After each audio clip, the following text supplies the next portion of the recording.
la vie de la F1. Tous les grands prix sur Facebook, page News F1. Ravi de vous savoir encore présent dans le milieu du sport automobile. Pensez-vous que votre retrait de la Formule 1 soit intervenu trop tôt? Et pouvez-vous nous raconter votre épisode chez McLaren? Alors, je ne pense pas que je sois parti de la F1 trop tôt parce que j'avais fait mon temps. J'ai quitté la F1 en 94. Il faut savoir qu'en 94, j'avais quasiment 41 ans. Ce qui est quand même beaucoup. Un peu comme Schumacher aujourd'hui. Dans le milieu. Et j'ai d'ailleurs suivi avec beaucoup d'attention le retour de Schumacher, quasiment à l'âge que j'avais quand j'ai arrêté. Et je l'ai suivi avec beaucoup d'attention parce que je pensais que ça serait très dur pour lui. Le corps humain, le cerveau, la conscience, le mental n'est plus le même. Les réactions, la vue. Et moi, personnellement, quand j'ai arrêté, je ressentais déjà tout ça. Et donc, sachant que Schumacher repartait au même âge que moi quand je me suis arrêté, je savais qu'il allait rencontrer ce genre de difficultés. Et on l'a vu, il a souvent été obligé de surconduire, il a commis beaucoup d'erreurs qu'il n'aurait jamais commis auparavant. Il était quand même un petit peu moins vite, même si ce qu'il a fait était remarquable. Mais il n'était plus le Schumacher, évidemment, de 10 ans en avant. Donc il y a un moment, il n'y a pas de secret. Il y a un temps pour tout dans la vie et il faut surtout savoir arrêter. Donc moi j'ai arrêté déjà très très tard. Il faut dire que j'étais arrivé aussi très très tard en Formule 1. Et donc j'ai vécu pendant 10 ans de ce métier de façon merveilleuse. Et donc j'ai arrêté à 41 ans. Ma dernière année chez McLaren, c'était vraiment l'année, je dirais, de transition plutôt formidable pour moi d'ailleurs, pour faire ce transfert entre l'arrêt d'une carrière longue et bien chargée et puis passer à autre chose. Donc voilà, j'ai beaucoup apprécié Ron Dennis, qui est un type absolument exceptionnel. Une équipe merveilleuse, qui était, c'est sûr, la meilleure équipe de F1 dans laquelle j'ai pu courir. Et malheureusement, ils avaient le moteur Peugeot cette année-là et voilà, j'en ai pas vraiment beaucoup profité de l'équipe. Oui, parce que ça aurait pu faire pilote français et moteur français aussi. Exactement. Mais bon. Et vous rendez-vous encore sur les Grands Prix de Formule 1 et avez-vous encore des contacts avec des personnes que vous avez côtoyées lors de votre passage en Formule 1? Alors j'ai toujours de très très bons contacts évidemment avec la FIT, Prost, Jabouille, que je vois très souvent, Arnaud, etc. Vous m'invitez pour le Grand Prix de France aussi, je crois. Oui, bien sûr, mais enfin bon, je suis aussi lucide, c'est-à-dire qu'aujourd'hui, malheureusement, les pouvoirs publics sont absolument pas favorable à un événement comme celui-là, alors qu'on a quand même deux grands constructeurs, qu'on a Renault qui est champion du monde des pilotes, champion du monde des constructeurs, qui est très présent en Formule 1. On a un grand manufacturier de pneus, on a des très beaux circuits, mais ils considèrent que voilà, c'est pas dans l'air du temps aujourd'hui de mettre des efforts sur un Grand Prix de France. Je trouve ça un peu dommage. Mais voilà, ça changera peut-être un jour. Est-ce que la France maintenant est un pays aussi sous-développé que ça pour ne pas avoir un Grand Prix? Ce serait bien que ça revienne quand même. Mais je suis toujours de façon très assidue la F1 et beaucoup à la télévision parce que je trouve qu'on voit beaucoup mieux à la télévision quand on va sur les circuits. Il est vrai que quand je vais aujourd'hui sur un circuit, je n'ai rien à y faire si ce n'est que regarder. Ce que j'admire, je suis en pamoison toujours devant les voitures et tous ces jeunes pilotes d'ailleurs qui sont une génération qui ne me connaissent pas et que je ne connais pas bien non plus, que je ne connais pas. Je reste une journée et je repars parce que quand vous n'avez rien à y faire, vous êtes mieux à regarder la F1 à la télé. Et vous qui étiez impliqué dans la sécurité routière, est-ce encore le cas aujourd'hui et dans ce cas, quel est votre rôle? On s'implique toujours dans la sécurité routière parce que, bien évidemment, on se sent concerné par l'amélioration passive des voitures, évidemment, chez les constructeurs. Et là-dessus, il y a eu un pas absolument invraisemblable qui a été franchi. On n'en parle pas beaucoup dans l'amélioration de la sécurité routière et des morts aujourd'hui. Mais les voitures sont quand même beaucoup plus sûres, beaucoup plus sécurisées. Il y a des aides au pilotage qui permettent aujourd'hui d'éviter un certain nombre d'accidents. Deuxième chose, c'est la formation évidemment des conducteurs. Et là-dessus aussi, il y a eu une très grosse amélioration, une vraie prise de conscience de la population que la route était dangereuse il y a des progrès énormes, il y en a encore plein d'autres. Je m'implique moins parce que là aussi il y a un temps pour tout, il y a des gens plus compétents que moi pour le faire. Mais je trouve qu'on est dans une bonne voie. Alors je suis pas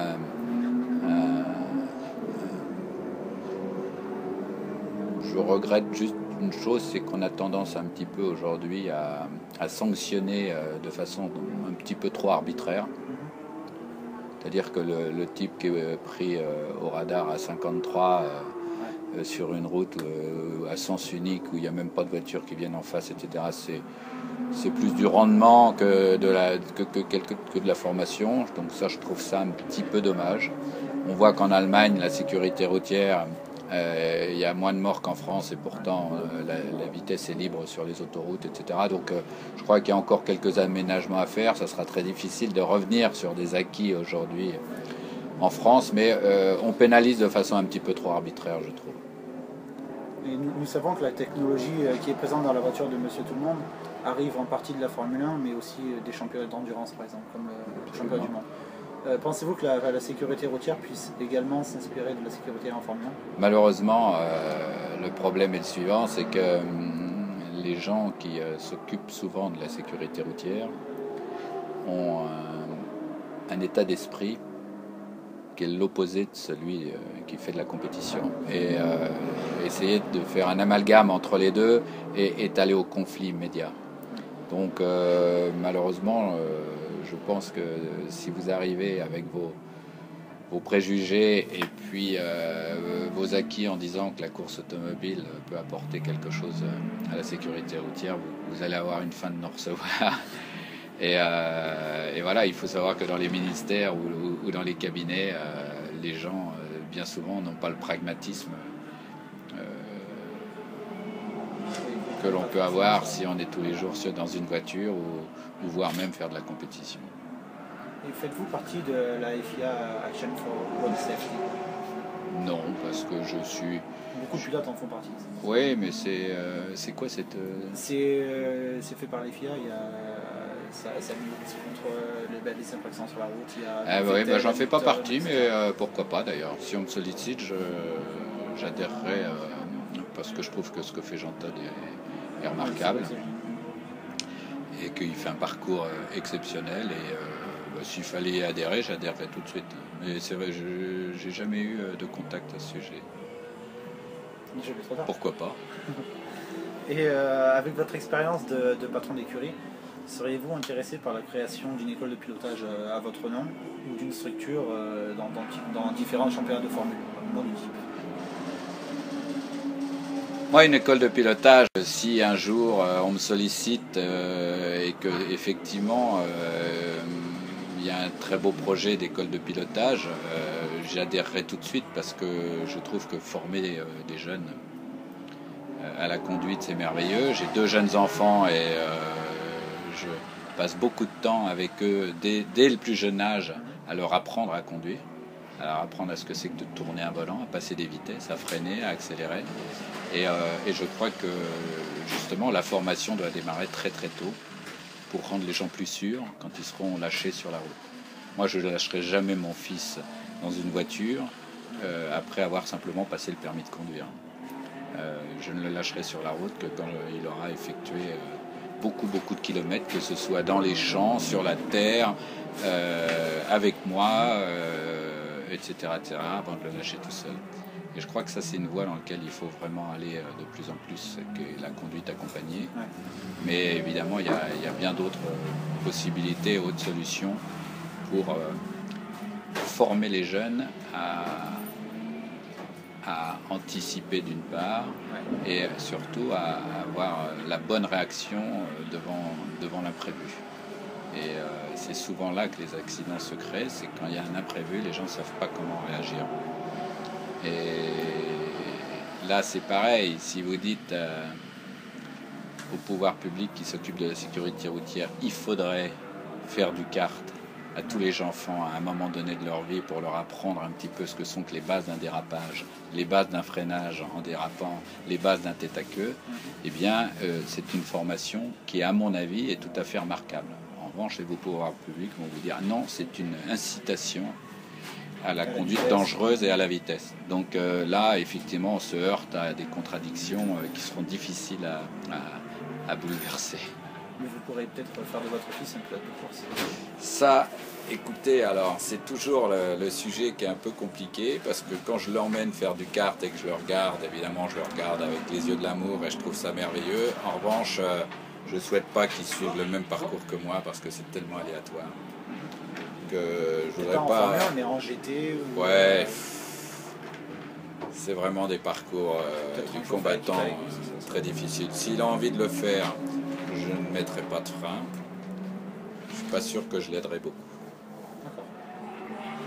Et, vous aviez, oui, donc vous qui avez été pilote McLaren à une période un peu difficile, que pensez-vous du passage à vide que l'équipe vit en ce moment? Ils ont fait un choix stratégique assez osé en faisant une toute nouvelle voiture avec des spécificités assez différentes de la voiture de l'année dernière. Il leur faut un petit peu de temps, je pense, pour essayer de comprendre un petit peu mieux cette voiture. C'est devenu très très pointu, c'est devenu aussi très serré aujourd'hui, les performances entre les écuries. Et donc il faut très peu de choses pour se retrouver rétrogradés. Ils ont une capacité de réagir très très forte. On l'a vu à Monaco, déjà ils étaient un petit peu mieux. Bon, peut-être que ils vont avoir une année un peu difficile. On sait aussi qu'ils vont changer de moteur. Tout ça crée une situation un petit peu compliquée parce qu'ils vont commencer à se concentrer déjà sur 2015, sachant qu'ils vont changer de moteur, etc.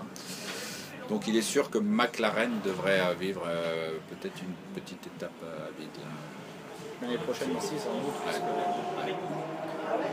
la F1 va repasser justement à l'ère des turbos, que vous avez bien connu à la fin des années 80.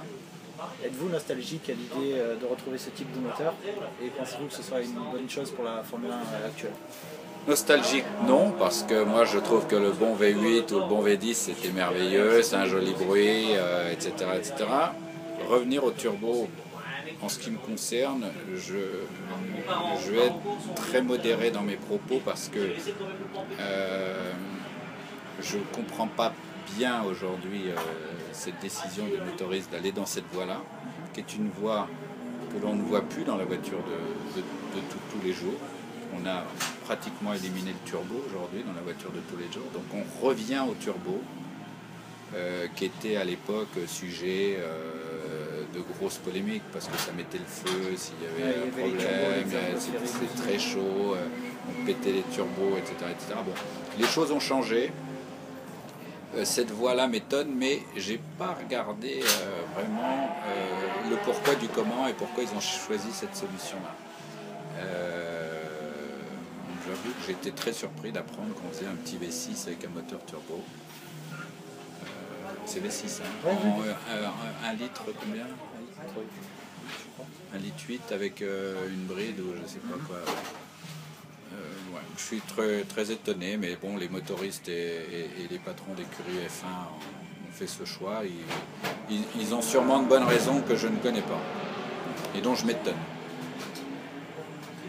Et que pensez-vous de nos 4 Français engagés en Formule 1 et lequel, selon vous, serait capable de tirer son épingle du jeu pour ensuite, pourquoi pas, gagner un Grand Prix?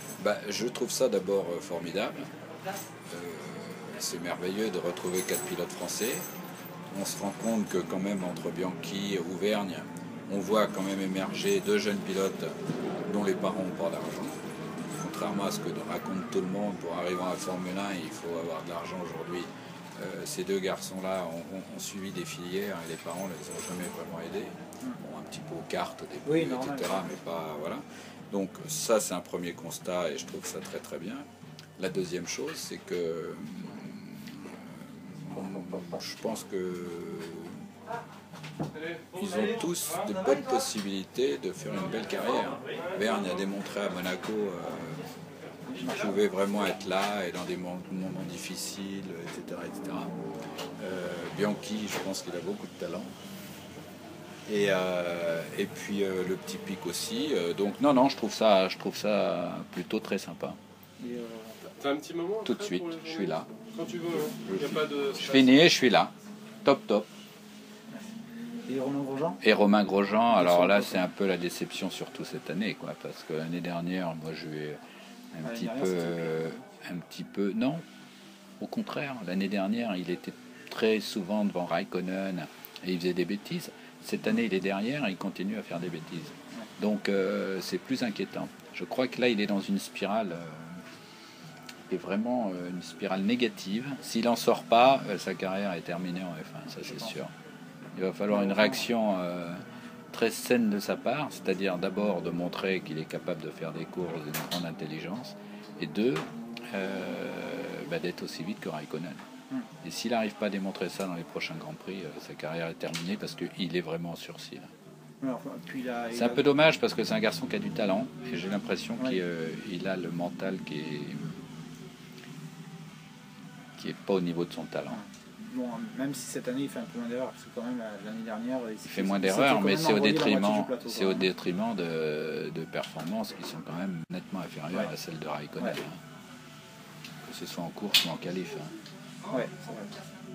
Et quels sont les circuits sur lesquels vous auriez aimé vous imposer en Formule 1, en proto? On est tous pareils, on adore Monaco évidemment, et puis on aime Spa. Moi j'aimais beaucoup Suzuka. Oui, c'est bien. Et voilà quoi. Et éventuellement le Grand Prix de France, c'est la Belly. Justement, puisque personne ne veut retourner à Manicourt, est-ce que le Paul Ricard pourrait être en pole position pour accueillir le Grand Prix de France simplement, ou alors faut-il trouver un autre site? Non, on a deux très très beaux sites qui sont Manicourt et Paul Ricard. Ils ont tous les deux les capacités d'accueil d'un très beau Grand Prix de France. Donc personnellement, l'un ou l'autre, ça m'irait très bien. Il ne faut surtout pas essayer d'aller chercher midi à 14h et ailleurs. Justement à Manicourt. Moi j'adore Manicourt. Personnellement, le circuit et le tracé de Manicourt me convient très bien. Et il n'y a que Bernie Ecclestone qui n'aime pas Manicourt, parce que sinon en soi le circuit il est très sympa. Et que pensez-vous du début du championnat de cette année, justement, des pneus Pirelli aussi? Et avez-vous un favori pour le titre? Ça va être dur, parce que c'est celui qui va savoir le mieux utiliser les pneus aujourd'hui. Les performances sont devenues très très proches. C'est sûr que Alonso, Vettel, Rosberg qui surprend, très bien, Rosberg. Ça va être magnifique, jusqu'à la fin, je crois que ça va être indécis. Vettel dans sa constance pour le moment est très bien, mais je pense que Alonso, moi je pense que ça va jouer entre Alonso et Vettel.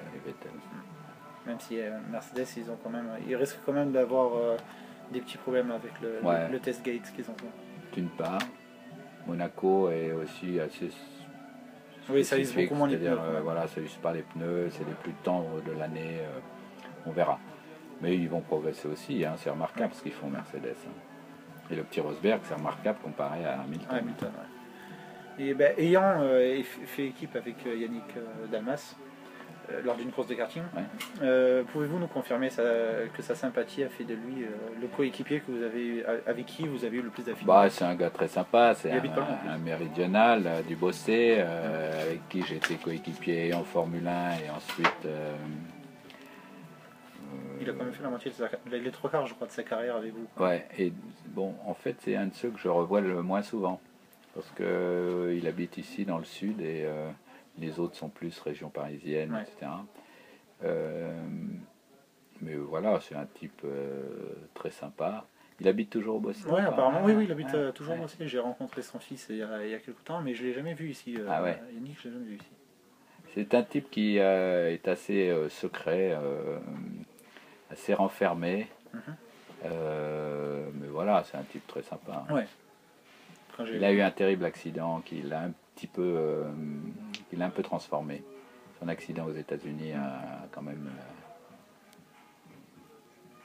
été un coup d'arrêt d'abord à sa carrière, et puis alors je ne sais pas si ça a fait mûrir le personnage, mais il a été transformé ce jour-là quand même. D'accord. Maintenant, on fait une question croisée. Si vous étiez un autre pilote, qui seriez-vous? Si j'avais voulu être un autre pilote,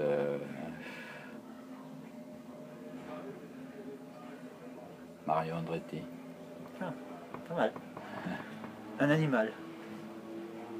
Un lion, je suis lion, donc non, un animal, ouais. Un labrador. J'en ai un, donc c'est comme ça, c'est nickel. Une voiture de course ou de tous les jours. Quelle est la voiture qui me fait le plus fantasmer aujourd'hui?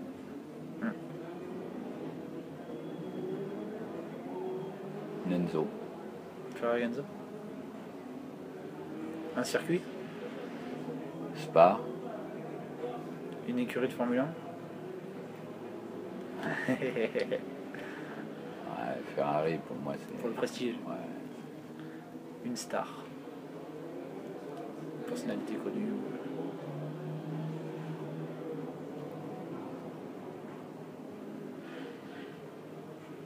Pas facile. Pavarotti. Bien. Un film. Ben-Hur. Si vous pouviez faire quelque chose qui n'a rien à voir avec le sport automobile. Chef d'orchestre. Ouais. Nous parler de votre meilleur souvenir en Formule 1. Pas facile. Ma qualif à Jerez, chez Larousse, où je me suis retrouvé en tête des qualifs devant même Senna, sur la deuxième qualif. Et ce qui était tout à fait inattendu pour nous et qui me prouvait que sur un tour, je pouvais vraiment aller très très vite. Et changer un seul point de votre carrière. Un seul point de ma carrière, oh là là.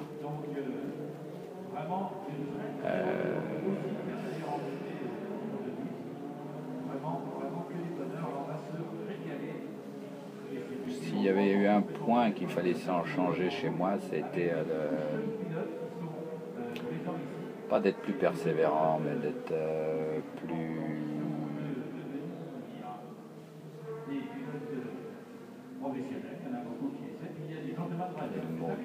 Plus à l'écoute des ingénieurs, par exemple. Ce qui m'a manqué, moi, c'est...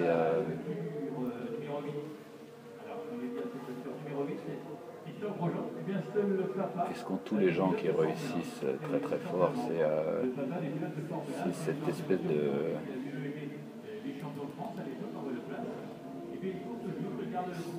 Les gens qui vont au bout du bout de ce qu'ils font. C'est vraiment... la hargne. Enfin, plus que la hargne. C'est...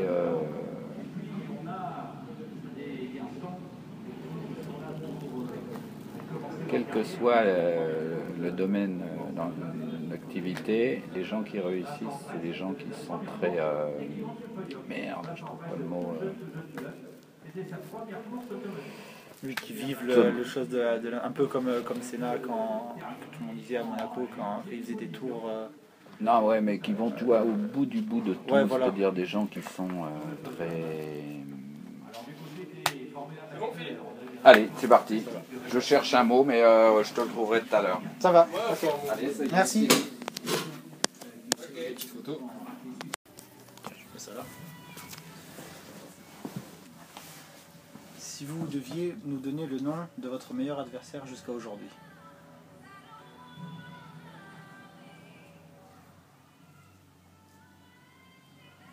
Quel est celui qui m'a donné le plus de fil à retordre dans les coéquipiers? Ça peut être en F1 ou... Ouais, même en Formule Renault. Hein. Ouais. Je sais pas, un pilote qui pour moi vraiment a été un coéquipier et vraiment allé très très vite, c'était Häkkinen. Häkkinen pour moi c'est de la même trempe que Raikkonen, c'était vraiment des pilotes très très très très rapides. Si vous deviez nous dévoiler le nom de votre plat favori. Oh là là, j'en ai beaucoup. Hein. Mais moi, tu me donnes une entrecôte, mais de la viande exceptionnelle, persillée, moelleuse, tendre, d'une bête qui a été bien rassie. Tu veux une bonne viande avec des bonnes frites. Ça reste ce qu'il y a de meilleur. Et puis un bon pain et un bon coup de rouge. Ah, bah Ben justement, votre boisson favorite? Moi, j'adore le très bon vin rouge, en particulier de Bordeaux. J'ai d'ailleurs une très belle cave. Je crois que c'est Malaisan que ça s'appelle. Malaisan, je crois que ça s'appelle. Ouais. Mon père adore celui-là aussi. Ah ouais, mais j'ai beaucoup de très bons vins dans ma cave. Et j'ai acheté du vin alors que je n'en buvais pas dès les années 78-79. Vraiment en me disant je veux me constituer une belle cave. Et j'ai une très belle cave à vin. Donc de temps en temps je me fais un petit plaisir. Et pourquoi pas justement plus tard après le sport auto, pourquoi pas faire un truc là-dedans? Vendre une bouteille de vin ou... Je sais pas, j'ai plein d'autres choses. Ouais. Trulli le fait bien. Donc. Ouais, c'est super, moi je trouve ça merveilleux ce qu'il fait. Très sympa. Et la dernière question, le nom d'un athlète français que vous aimez bien? Pour moi, l'icône qui est le mien et l'exemple à suivre, c'est Jean-Claude Killy. Jean-Claude Killy. Ami? Oui. Bah oui, en général, ça va de pair. Ouais. Mais je trouve ça merveilleux, ce type en pleine gloire, qui arrête et qui fait une deuxième carrière magnifique. Quoi. Type très bien. Eh bien, on vous souhaite le meilleur pour la suite alors. Super, merci. Merci à vous. Toute la vie de la F1, tous les grands prix sur Facebook, page News FM. I feel like 10, 91.